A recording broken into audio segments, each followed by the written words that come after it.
And welcome to the virtual town hall on emergency preparedness and wildfire resources, hosted today by Assembly Minority Leader Maureen Waldron of Assembly District 75, in conjunction with California Insurance Commissioner Ricardo Lara.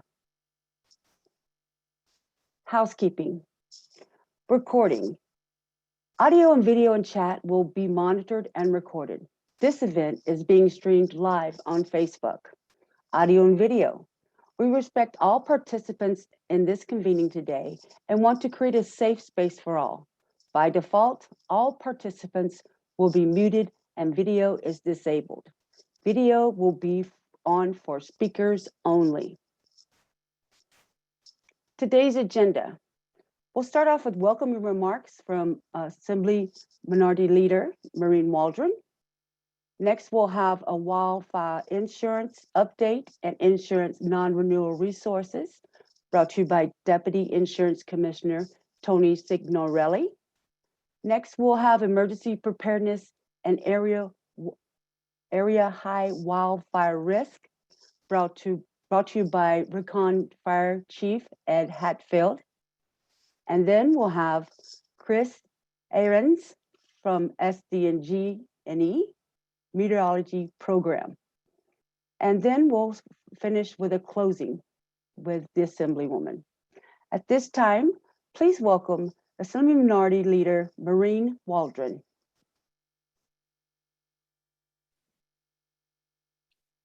Hello, everyone, and thank you for having us here for this first Emergency Preparedness and Wildfire Resources virtual town hall.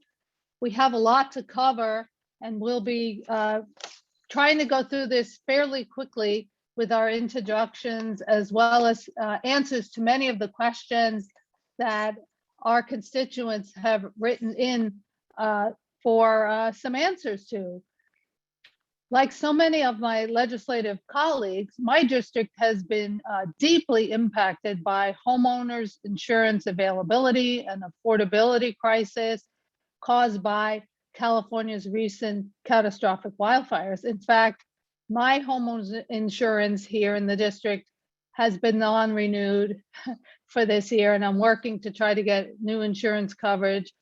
In the past, I've had my insurance drop 2 other times, have been on the FAIR plan, have experienced that myself, and I know what a problem it is with affordability and the fear of, being able to actually get insurance. So it's unfortunately a very complicated problem with a long history, and finding real-world solutions requires collaboration and cooperation between the insurance industry, regulators, consumers, and as well as our fire districts. So we've had some proposals before, and we would try all of those interests to keep insurance affordable and available in a high-risk area. Once again, is a very complicated situation. So I look forward to hearing from the department today regarding those efforts and to working on solutions when we get back into our legislative session this coming January. But thank you all for submitting your questions. And please know that if we can't get it covered today, we from our office will be reaching out to you to make sure that you get an answer. I'd like to start off by welcoming our Deputy Insurance Commissioner, Tony Signorelli, and thank him for being here with us today. It's very important that we hear directly from our Insurance Commissioner's office to get a lot of the answers to some of the questions that we have and steer us in the right direction. In fact, I'll just give a little brief on Mr. Signorelli. As Deputy Commissioner of the Consumer and Services Market Conduct Branch of the California Department of Insurance, Tony directs the statewide activities of the department's consumer call center and assistance market conduct functions. Tony is also responsible for overseeing the department's wildfire response and assistance program after each major wildfire. And I'd like to open the floor to Mr. Signorelli so that he can address some of the issues they're facing right now, what they're working on, and then we'll get into a Q&A. Great. Thank you, Assembly Member, for hosting this event. I'll just go through some general key issues really quick. You don't have to memorize it. At the end of this, you have our 800 number, you have our online chat that you can come to our website and talk to a person and get your questions answered and go into deeper detail with this information. But in general, I'd like to talk about keeping your insurance coverage, which we know is a challenge in many areas. The moratoriums that take place with regard to canceling and non-renewing, the California Fair Plan, as well as some tips on shopping for insurance. Next. So first, keeping your coverage. Again, very challenging in certain areas. The key to remember is that there's no law in place that forces an insurance company to write insurance in the state. They can decide where to write and where not to write. And they can non-renew you for almost any reason if it's related to risk. And we all know that in theory, wildfire is related to risk. And as well as your claims history. Your claims history can cause you to be non-renewed. There are certain things that are under your control that impact whether you'll be renewed or not. Number one, the condition of your property. How old is your roof? Has it been maintained? Your plumbing and electrical systems, that sort of thing. Also, do you have brush on your property that's too close to the home and you didn't clear defensible space? Do you have leaves in your gutters that can theoretically catch fire and cause damage? As well as, do you have flammable items stored on your property? Those are things you can control. But what can't you control? You can't control where your home is. If you're near like a forest land or parkland, you can't control that. You also can't control uncleared brush that your neighbor might have, whether it's a private home or whether it's a commercial business or whether it's public, state, federal forest land, for example. You can't control how they maintain their property. And then another thing that's important you can't control is your wildfire risk score, which I'll get into in a minute. Next. So, and continuing with keeping your coverage, I think we could all agree that non-renewals seem unfair most of the time. There's really no consideration for how long you've been with the insurance company. Even if you've had no claims, you can get non-renewed. There's no consideration for pre-fire mitigation that you might do for defensible space. There's no consideration for fire hardening your home with certain building techniques or certain materials. And even if there's no change to your property risk, you could still get non-renewed. And we think that's unfair. In addition, there's a lot of different standards in place. It could be at the county level, the state level, and even some federal guidelines with regard to defensible space and building codes and that sort of thing.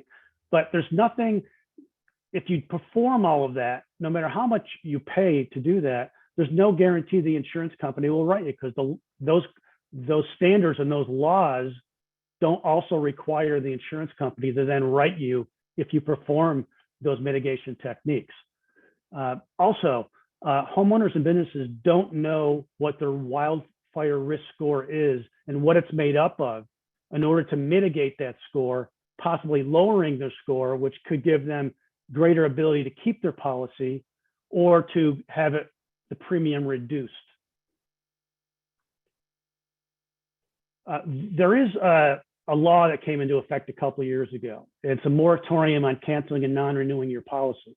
Now that occurs after there's a wildfire in your area and the governor declares a state of emergency for that wildfire.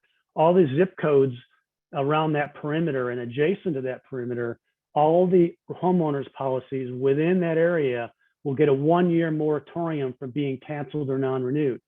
So since 2019, more than 2.5 million homeowners policies have been protected by this law. However, that's only a temporary fix. That's 1 year. After that year, the insurance company then has the unfettered ability, in essence, to then non-renew you. So in that time, solutions need to take place. So one of the options that consumers have is if they can't find insurance in the traditional market through the major companies that you're aware of, you could also go through the FAIR Plan. The FAIR Plan is the so-called insurance company of last resort. They're required to write you. Keep in mind that their policy is not comprehensive. It covers fire and some other perils, but it doesn't cover, for example, liability, theft, water damage, that sort of thing. So if you do purchase a FAIR Plan policy, you'll then have to purchase a companion policy, which is called a DIC policy, to get that full coverage that you would normally get with a homeowner's policy. The limit for FAIR Plan is $3 million for all your coverages combined, and that's suitable for most homes, but not for all homes. That was $1.5 million until last year. However, that Commissioner Lara increased that to $3 million this past year. And we can skip this one also. Great, thank you. Shopping for insurance, not easy. First, talk to the agent that you're currently working with. See what they can do for you. If they can't get you coverage in the normal market that is affordable to you, talk to other brokers, because in many cases, your particular broker may only sell for 1, 2, or 3 insurance companies, and there are 60 out there that might be, some of them might be willing to write you. So it's best to contact more than one broker. We also have an agent broker finder on our website that will look for brokers in your area when you put your zip code and other information in. And you could also go to our website. We have many other tips there with regard to shopping for insurance, a list of all the insurance companies, that sort of thing. Next. And wildfire risk scores. This is the score that insurance company uses to decide, will they write you? And if they'll write you, how much they're going to charge you for a surcharge for wildfire. And so it's a very important score. Unfortunately, these scores aren't as transparent as they should be. They don't take into account mitigation to your property, whether it's your home mitigation or the area around you, or even your community mitigation. And so we think that's wrong. They're not open to the public. You're not allowed to appeal the score if you think the company made a mistake. And you're not allowed to know, you're not really told what made up your score and what you can do to reduce that score, to lower it so that you maybe can find coverage with a company.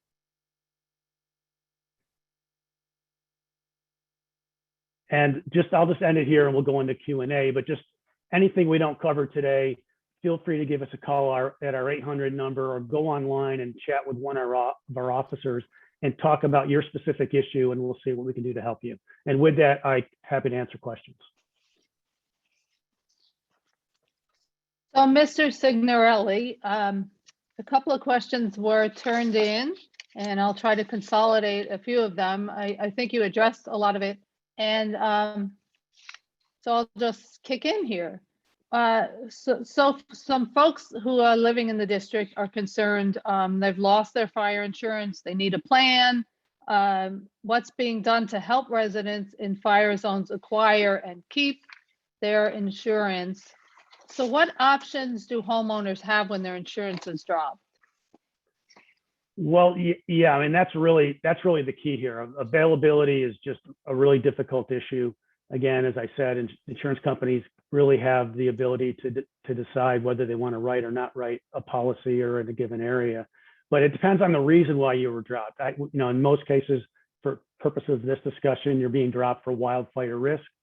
One thing to keep in mind, we're happy to look at the reason for the non-renewal and make sure the company followed all the rules. They're required to give you 75 days notice when they do non-renew you. They're also required to give you the reason for the non-renewal, and they're required to follow their non-renewal guidelines that have to be on file with us.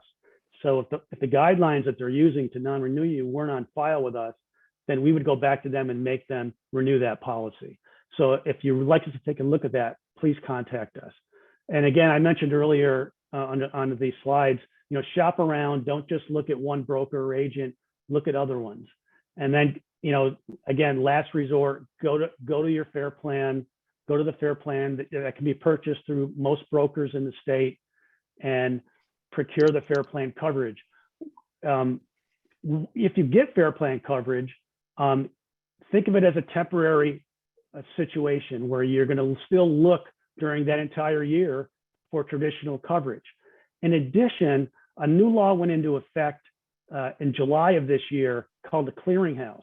So when you sign up with the fair plan, your information is then put in a clearinghouse situation where all the insurance companies that write homeowners insurance can go to that and look at your address and see if they want to contact you to give you a quote. So not only are you looking at making contact with an agent or broker or insurance company, if you sign up with Fair Plan, there's a chance that an insurance company who you might not have thought of to contact may contact you and offer to write your policy or offer a quote for you. So that's something to keep in mind of one of the benefits of going with the Fair Plan. Regarding the Fair Plan, some of our folks wrote in, and I know because I experienced the Fair Plan myself, it was more than double the cost of my market rate that I had before. Folks now are getting quotes of $8,000 or higher. One of my neighbors was quoted $20,000, which is really high. How can there be a cap on that? Is there an option for that? Or how can the Fair Plan lower its premiums? Well, a couple things. The Fair Plan is created by the legislature, and it's required to write your home, but it's also required to collect enough premium to cover its claims. So if it can show from the past few years of wildfires, based on these significant losses, that it needs a certain premium or insurance rate in certain areas under certain situations, then they're allowed to do that. There is no way for the insurance commissioner, for example, to cap that amount. However, one of the things that the commissioner has done, and this goes back to you having to buy two policies. Many of the high numbers that you hear, 8,000, 20,000, 10,000, are most likely a quote based on buying both of those policies that you need to make up what used to be your homeowner's policy, the Fair Plan policy and what's called the DIC policy. So last year, Commissioner Lara ordered the Fair Plan to write not just the fire portion of your coverage, but the entire homeowner's policy. This way you didn't have to buy the two policies. And we believe that would significantly reduce your cost for the full coverage that you need to purchase. However, unfortunately, the Fair Plan opposed selling that to consumers and sued the Department of Insurance. Now, we were victorious as of a few months ago in the Superior Court level. Fair Plan was then required to now start creating this homeowner's policy. However, they have since appealed that judge's decision, and so that order is now still at a stay, and therefore there's a barrier to getting that done until the litigation is resolved or Fair Plan decides to come to their senses, we hope, to stop this litigation and offer this homeowner's policy, which we believe will result in more affordable coverage. Although it is still going to be higher than what you may have been used to, it will be more affordable than having to buy the two policies that most people are forced to buy these days. Yes, thank you. And I think we're pretty much at our limit. I know that, it's so worrisome to people. It's their life savings generally into their home. And I hope the fire risk scores would include the history of a property. Some homes have been 30, 40 years without a fire coming near them. It doesn't make sense that they're getting dropped. So, those are things we need to keep working on, and myself and the legislature as well. Thank you, Mr. Signorelli, for your time. And I want to move on here, keeping on our schedule, to our fire chief, Ed Hadfield, who is with the Rincon Fire Department. And he's also a good friend. Rincon is located right here in Valley Center area. And I'll just read a little bit of his very lengthy bio. In fact, I have to put my glasses on to read it because the wording is so small. Chief Hatfield is the fire chief of the Rincon Fire Department, and prior to his appointment in 2015, he was a chief officer in charge of operations for the city of Santa Maria, California Fire Department. He is a 30-year veteran of the fire service in Southern California region, and during his tenure, he has served as chief officer for 11 years in a variety of operational and administrative commands. He established regional fire command programs, mentoring models, and health and safety programs, which upgraded and professionalized his agencies. He further applied database management of risk models at the regional level to achieve continual improvement and data tracking of specific objectives, which is so important, especially nowadays when we really need the data. And Chief Hatfield is one of the most decorated fire chiefs in the state, and we're very happy to have him here joining us today. So I'll give the floor to you. Thank you very much. I appreciate it. It's an honor to be here, and it's great to see you. Wildfire risk is truly something that is a year-round threat to the state of California and in any and all regions in the state of California. And when we look at the number of homes that are at risk here in the state of California, it is in excess of 2 million homes that face wildfire threat. And while last year in 2020, the significance of wildfire was great, it wasn't as great as it had historically been, but we still burned 4.7 million acres of fires, resulting in over 374 buildings in just one fire, which was the Kincaid fire, which pales in comparison to the 2018 Camp Fire, which burned 18,800 structures and a total of 153,000 acres. And when you look at the number of deaths, I think that overshadow the loss of property. Over the last 3 years, we've lost over 100 civilians in various wildfires statewide. So this is a great topic, and I'm glad to be here, and I'm more than happy to answer any questions.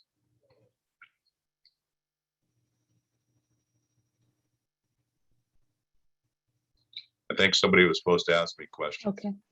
Yes, I'm dealing with my technology challenges here. Yes, thank you so much. We've got a few questions actually from constituents. And the first one is, how can a homeowner in a high-risk fire area, what can they do to minimize fire risk and help lower insurance rates? I'm going to speak a little bit from experience as both the fire chief and as a citizen. You really need to partner with your local fire service agency. The area that I live in, much like you, is at threat of wildfire risk. And in fact, the area that I live in was area 0, or the impact area of the Cocos fire in the city of San Marcos. So one of the things that we strongly recommend everybody does is to partner with their local fire service agency and go through and work with that fire service agency to assure that they are following the guidelines of what is known as the Community Wildfire Prevention Program, or CWPP. The Community Wildfire Prevention Program came out of the Healthy Forest Restoration Act, and that kind of lays the guidelines and the groundwork for that particular area's fire or wildfire prevention efforts. And so both citizen groups, homeowners associations, advocacy groups, working hand in hand with your local fire department is going to really help. And then getting to know what that CWPP says, because a lot of times one of the questions that will be asked is, does your fire department in your area have a CWPP? That's a question that is asked by the insurance companies. The other thing is that you have to be your own advocate, much like you have to be your own advocate for medical things, medical items. You have patient advocate. You have to be your own advocate for wildfire protection planning. And what we say is that you have to create zones around your home. The 0 to 5 feet, that we call that the ember resistant zone.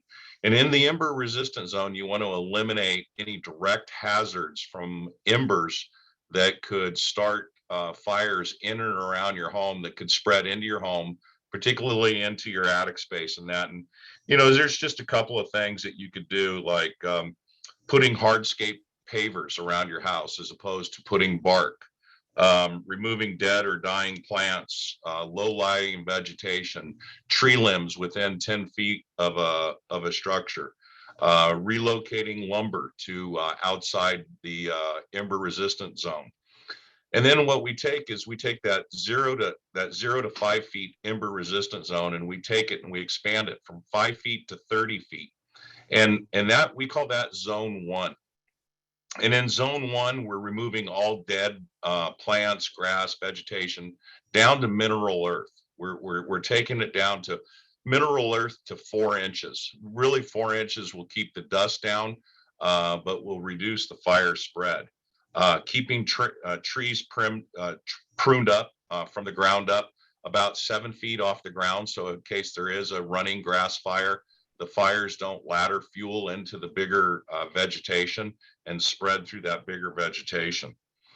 Create separation areas between trees, shrubbery, patio furniture, and that. Cleaning out underneath your patios or your decks, making sure that you don't have any spread of fire from that low-lying vegetation that ladder fuels up into the heavier, more combustible fuels and into your structure. Then we push that zone 1 out to what we call zone 2, which is 30 feet to 100 feet. And at 100 feet, we're cutting down and mowing down those grasses, keeping them down, those ladder fuels. We're creating we're creating distance barrier between shrubs and trees again. And what we're really doing is we're using things such as chipping mechanisms to chip whatever vegetation we cut down or prune up or limb up into that particular area, because the chip creates a base that keeps the dust down, reduces the erosion, but it also slows down fire because the fire's not spreading through the chip base as quickly as that could occur. So being your own advocate, doing those things, fire hardening around your home, working with your community fire department, working on the CWPP, those are some key elements that you could do. Thank you. Another question has to do with really centralized to our district. How can we get more dry brush cut down on Highway 76 and in Fallbrook, Bonsall, and parts of Oceanside, Vista, and I would even say Valley Center to some extent on some of the back roads? Yeah. I know, and correct me if I'm wrong, I think it was AB 19, there was legislation that you authored to create funding for that. We have to work with our legislators, county board of supervisors, fire district boards, special district boards, and that to create a mechanism that would allow us to fund creating that distance from the roadways, a minimum of 15 feet off the roadway. There are a lot of fires, particularly here in North County and particularly off Highway 76 in those areas of Fallbrook and Bonsall and that, where a simple vehicle fire, which somebody's driving down the road, they have a vehicle fire and it spreads into the brush, causes major fires. We see that a lot in the 15, like the lilac fire. Those fires with any kind of wind driven effects are going to push into the brush and take off. And so what we need to do is to continue to work legislatively to create funding mechanisms that will allow us to be able to fund that annual brush clearance and that. And I think that's going to work well for us. I know here in Rincon, the tribe actually funds that on an annual basis. That's part of the funding that the tribe puts forth in our wildfire mitigation and our fuel mitigation practices. Since I've been the fire chief here for 6 years, we have not had a fire that has started from the roadway in our reservation, in our region, because of those fire safe practices. But it does take funding to do that, and it does take a conscious effort on the fire department as well as the county and state to work together to do that. Well, that's great. There was a follow-up question regarding the brush clearing in Rainbow, but working also on alternate exit routes, since many of our rural communities only have one way in and one way out. And I know in the area that I live, we've been seeing CAL FIRE come through, and they're working on an emergency exit going through the San Pasqual reservation to allow some homeowners to go through that way. What other alternatives are there? We have, some major roads, but that's about it. What work is done to have alternative exit routes? It's very difficult because now we're talking about crossing property lines and easements and those particular things, private property or state or federal property. I know I've worked in San Diego, Orange, LA, Santa Barbara, and San Luis Obispo County.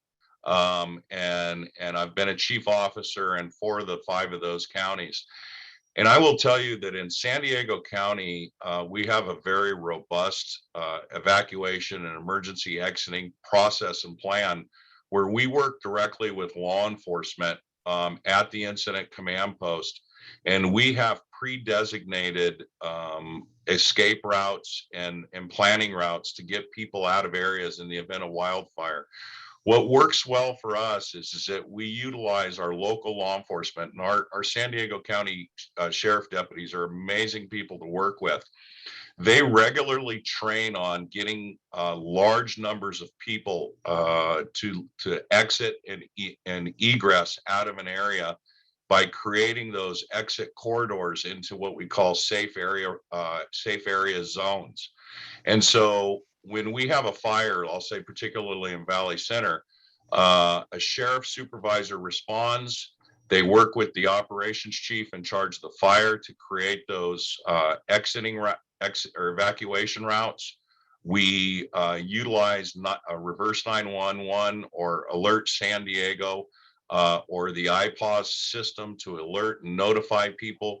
We use technology to create geofences around certain areas that we can target, that we can notify people through text, cell phone, instant messaging, as well as hardline calling their homes. Get those people notified and get them an early exit out of that area to reduce those chances. So we utilize a lot of the existing roadways, but we make it a priority because life is ahead of property. And what we do is we place the lives of those people, those property owners, ahead of the property, get them out of the area while we have resources coming in to manage the fire. San Diego County is one of the only counties that does that. San Diego County is definitely ahead of the game in doing that. And it's been because of our legislators down here, yourself, our county board of supervisors, tribal councils, and more importantly, the sheriff himself making this a priority. Wow, that's fantastic to hear our use of technology. And I agree, we are ahead. We learned a lot from the mid-2000s and the fires we had to deal with. I think we have time for one more question. And I'll kind of combine 2 of them. It's regarding property clearance. A lot of folks are wondering if there's any programs or any on the horizon to help folks prepare their properties against fire, such as tree trimming and removal. Is there a fund to help seniors that might be available who can't afford to pay for it? And also regarding gas weed eaters in fields, are there any regulations that people should know about when it comes to clearing fields. And I know sometimes during Santa Ana's, everyone's asked to not do anything that could cause a spark. So what other things should folks consider? Okay, so I'll quickly address a lot of that.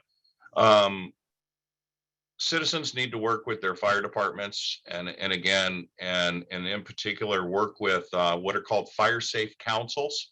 And I know that in San Diego, we have a very robust number of fire safe councils, but working with your fire department as part of a fire safe council, you can access funding through the California Climate Investment or CCI Fire Prevention Grant Program, which will allow the fire department or fire safe council to accept grant monies that are available through the state of California that are in the tens of millions of dollars that will help in fuel mitigation and fuel thinning practices throughout their particular region. So the California Climate Investment Fire Prevention Grant Program is managed by CAL FIRE. And it's an amazing program to access funding to do those fuel mitigation efforts and fuel management efforts in your particular area. But you have to work with your fire department to do that. I mentioned Fire Safe Council. I'm actually on my area's Fire Safe Council. I'm on one of the board members. Fire Safe Council is an amazing program that here in the county of San Diego, seniors, disabled, and people that are considered economically disadvantaged in our county can access funding through the San Diego County Fire Safe Council Defensible Space Program, Defensible Space Assistance Program. And those funds will create fuel mitigation and weed abatement in and around their property at no cost. And again, that's for seniors, disabled, and people of low economic advantage there through the San Diego County Fire Safe Council. I'm unsure what other counties programs are out there, but if you check with your county about that, I'm sure you'll find that there will be programs available to the seniors, disabled, and the economically disadvantaged. And then lastly, to answer your question, I wish we could legislate common sense, but common sense is not always common. It even occurred here with us as we were providing fuel mitigation practices. We had a contractor and their tractor caught fire, and they didn't have a cell phone and they didn't have any kind of extinguishing mechanism. So there are no laws against utilizing gas-powered weed blower or gas-powered weed whackers in fields. However, it's not a wise practice. If you are going to do it, please have immediate access to 911. Do all your weed whacking before 10 a.m. in the morning, before it gets very hot. Have some form of fire extinguishing method, such as a hose, a water extinguisher, or something of that matter. And always utilize the best fire safe practices when doing so. So that's about it. Wow, that's a lot. Thank you so much, Chief Hatfield. We have a lot of information going through on the chat board that we'll be able to make sure everyone can receive. Our next person is Chris Arends, who's with San Diego Gas and Electric Company. Welcome, and thank you for being with us. He is the Meteorology Program Manager and has full managerial and technical responsibilities for the provision of weather products and forecasts that enable situational awareness and address impacts to operations. I've been able to tour the weather center that SDG&E has, which is really, I would say, a world-class facility that we're lucky to have, and I wish the whole state of California would have access to this type of technology. Prior to joining San Diego Gas and Electric, Arends was a U.S. Navy operational meteorology and oceanography officer experienced in providing strategic and tactical forecasting services and risk reduction products to ensure well-informed operational decisions. During a 24-year career that included 2 wartime deployments, Aran's forecasted operational impacts to carrier aviation operations, marine amphibious landings, Navy SEAL operations, and voyage management. That's a great amount of work and responsibility. So welcome here today, and we look forward to hearing your information. Yes, my pleasure to be here. I'm in Weather Center at Point Loma. Let me know if you can see my screen. I'm sharing a PowerPoint presentation at this moment.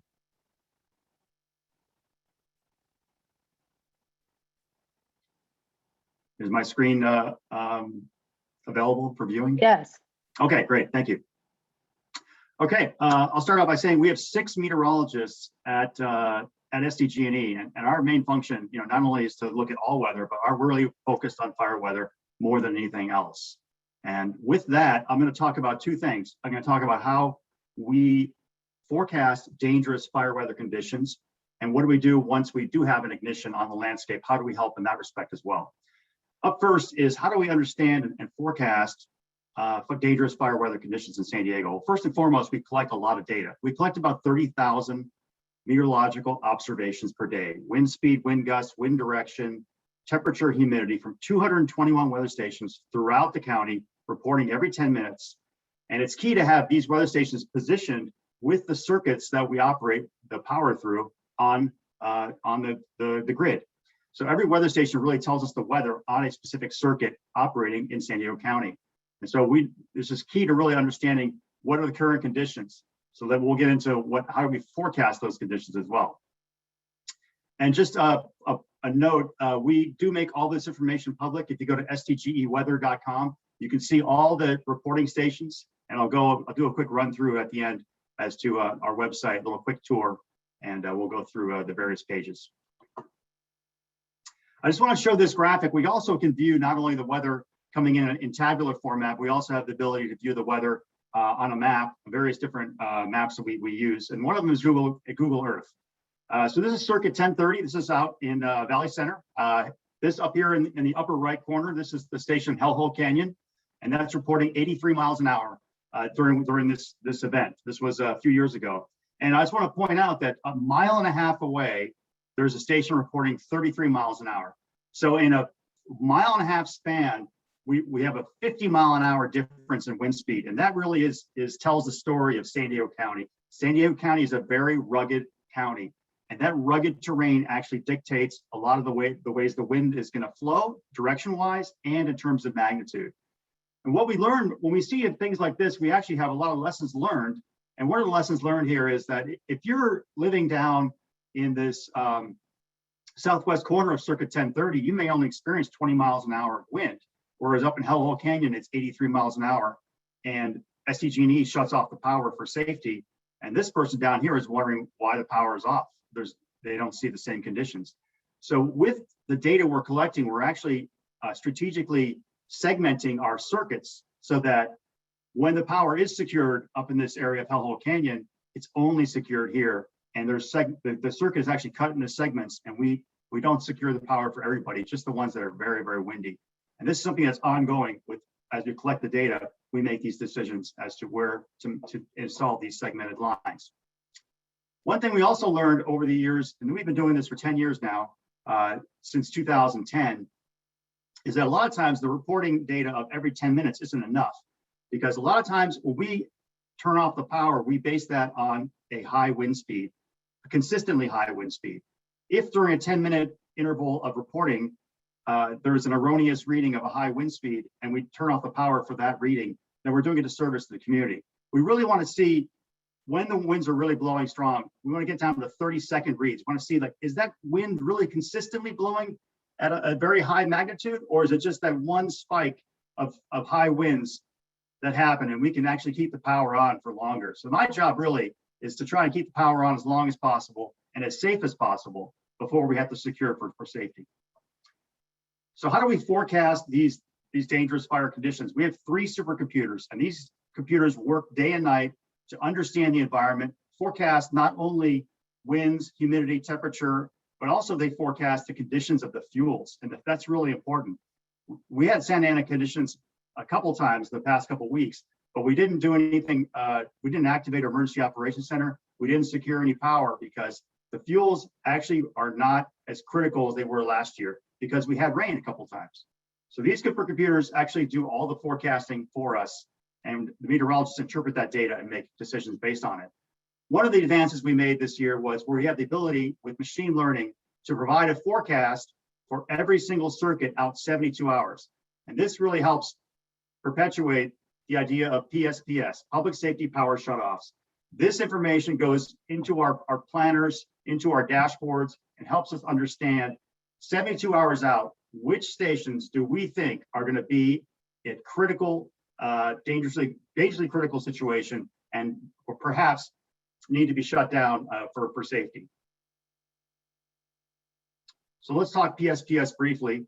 The idea is, 7 to 10 days out, we're looking at computer models just like the National Weather Service, and we work very closely with the National Weather Service, and we understand when they issue red flag warnings. We're well aware of when they're going to do that and the impact of that warning. But where we really add value, I believe, is really when we get close, that 3 days out, where we have that machine learning forecast, where we have our high resolution weather models. All that information helps us pinpoint on the landscape which are the areas that we're most concerned with once we activate our emergency operations center and we go into the period where we're looking at circuits to de-energize. So people often ask me, how do you know which circuits are going to be turned off? What's the threshold? Is it 50 miles an hour? Is it 80 miles an hour? How do you determine when to turn off the power?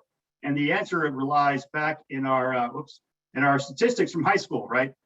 It's the second standard deviation and third standard deviation from the mean. When you get out into areas where the wind is so strong, it's so unusual for an area, that is when we just determine to turn off the power. And here I have an example for you. This is our windiest station in the county, Sill Hill. It's at the base of Cuyamaca. But Sill Hill, for the 95th percentile, which means 5% of the winds they experience per year, it's 55 miles an hour. Whereas sorry about that. Go back. At the Escondido weather station near Dixon Lake, the 95th percentile is 29 miles an hour. So if I'm seeing a forecast for Escondido that's in the 30s, that's windy for Escondido. That is not windy for Sill Hill. So the thresholds for de-energization of power varies from station to station based on these statistics. Now I'll talk briefly about some of the indices we use to look at the dangerous fire weather conditions and how we forecast them. This is our capstone product. Really, it's a fire potential index. It answers the question, does the environment support fire? We look at grasses, dead fuels, live fuels, weather. It's a fuel moisture problem. If there's no fuel moisture, if there's no moisture in the fuels, like in the dead sticks, there's no moisture in the bushes, no moisture in the air, it's really a dry tinderbox. This helps us understand. Using advanced modeling, we know not only today what the condition of the fuels is, but out in the future, we know, does the environment support fire? And if the environment supports fire, how are we going to operate differently? And at the utility, when we work in the field, we operate differently when the environment supports fire. If the environment's very, very critical, we actually have contract firefighting crews that work with our teams in the field. So this is really something that's put out to the company twice daily and really has an operational impact on how we maneuver. A couple more slides, and then I'm done. I'm not running over. But this is a Santa Ana Wildfire Threat Index. It's a rating scale. We figured out using our high performance computers and doing 1 million cubic core hours that Santa Ana's can be rated just like a hurricane can be rated. There's ones that are severe and there are ones that are not severe. And for instance, the lilac fire we had a few years ago, that was severe conditions. It was a roadside start on the I-15 and it burned through Fallbrook and killed all those horses. It was horrible. But we have a way of understanding the threat, as in, is this Santa Ana going to be a category 1 or is it going to be a really dangerous category 5? And we're also able to not only see those conditions today, but into the future. We do those computations for the Forest Service. They have them on their website. I do recommend following. You can Google this index name, or you can follow them on Twitter, and it provides you a forecast for not only for here, but also for LA and other places in Southern California as to the conditions and how severe the Santa Ana is going to be. Some of the new technology we have at San Diego Gas and Electric now, we have satellite wildfire alerts from space. We have a new satellite up, a government satellite, where we use the information coming in from that to give us alerts of hotspots. So if there's an actual fire on the landscape, we'll get an alert from the satellite saying that's the case. Also, we use a wildfire risk forecast, wildfire analyst, if you will. This is our premier fire behavior modeling software. It's also used by CAL FIRE. It allows us to not only forecast on the landscape based on the outlook for fuels and weather, where the areas on the landscape are the worst coming up for a Santa Ana. But if there is an ignition on the landscape, we're able to model that ignition with fire behavior modeling, and it's completely GIS enabled with weather, infrastructure, population data, infrastructure data, like I said, infrastructure for the utility, also for buildings and roads. So we can see if there's a fire, how is that fire going to impact the community if it's unsuppressed, meaning there's no firefighting available, which is not true. We have really good firefighting available. And finally, in conjunction with UCSD and the Nevada Seismic Lab, we have a mountaintop camera network that allows us to look for fires on the landscape. And if you allow me to briefly show you a couple things I have here on my desktop.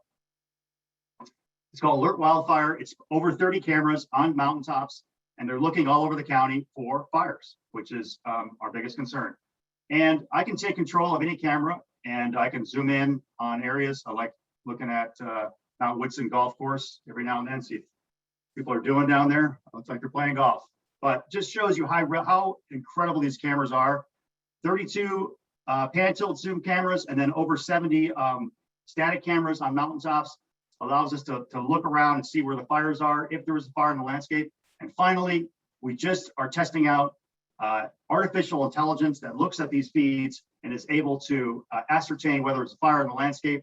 This one is from today. You can see there's a little bit of puff of smoke right here, and the software is picking it up.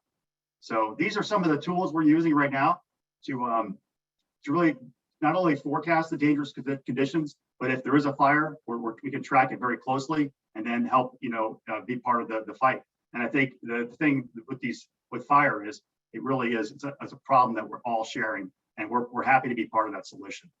And with that, I'll leave it. Here's our website, SanDiegoWeather.com, and please browse through the website. I'll put my email in chat, and I'd love to hear from my Escondido people, and love to help. Any questions you may have, just send me an email. I'll be happy to help.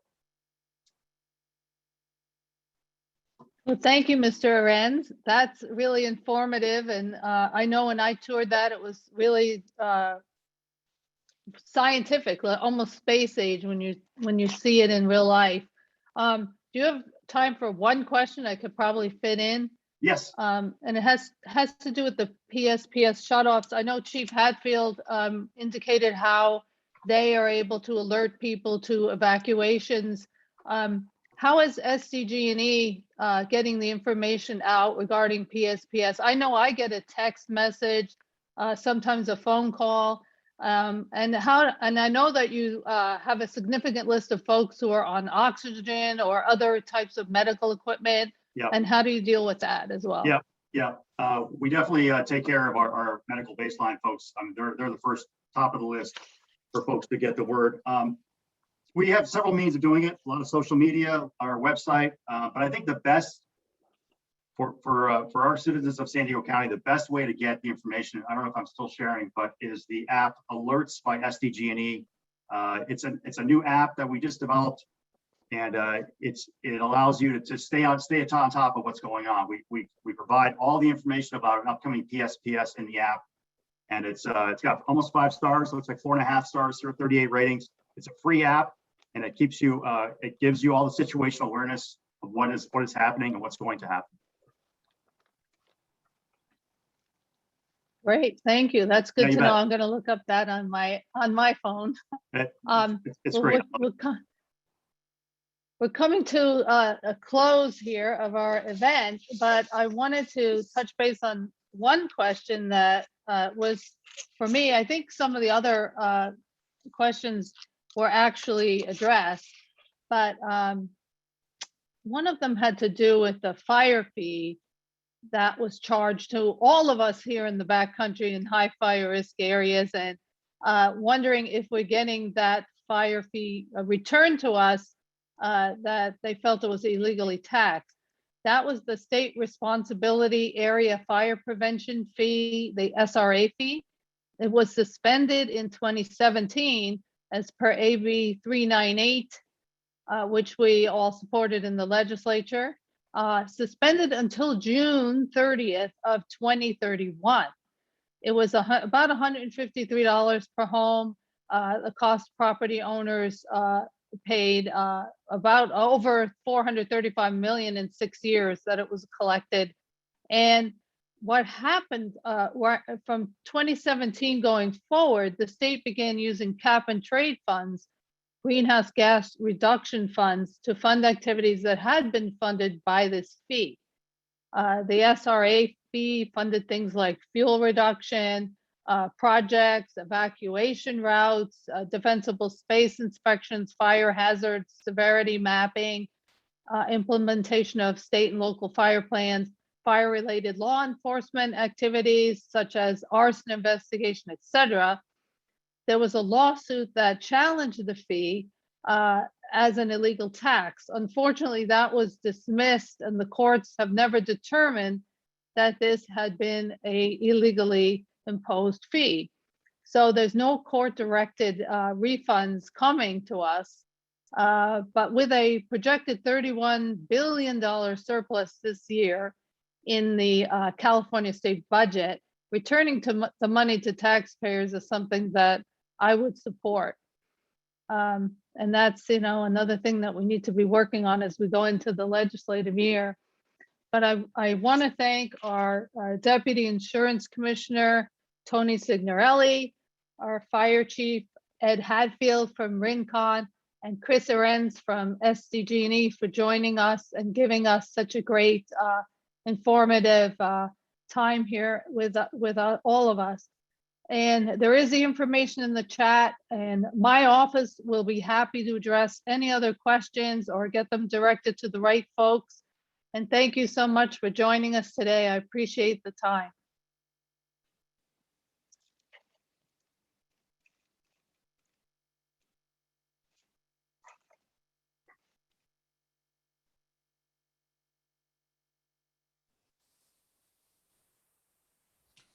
Thank you. Thank you. We'll talk again.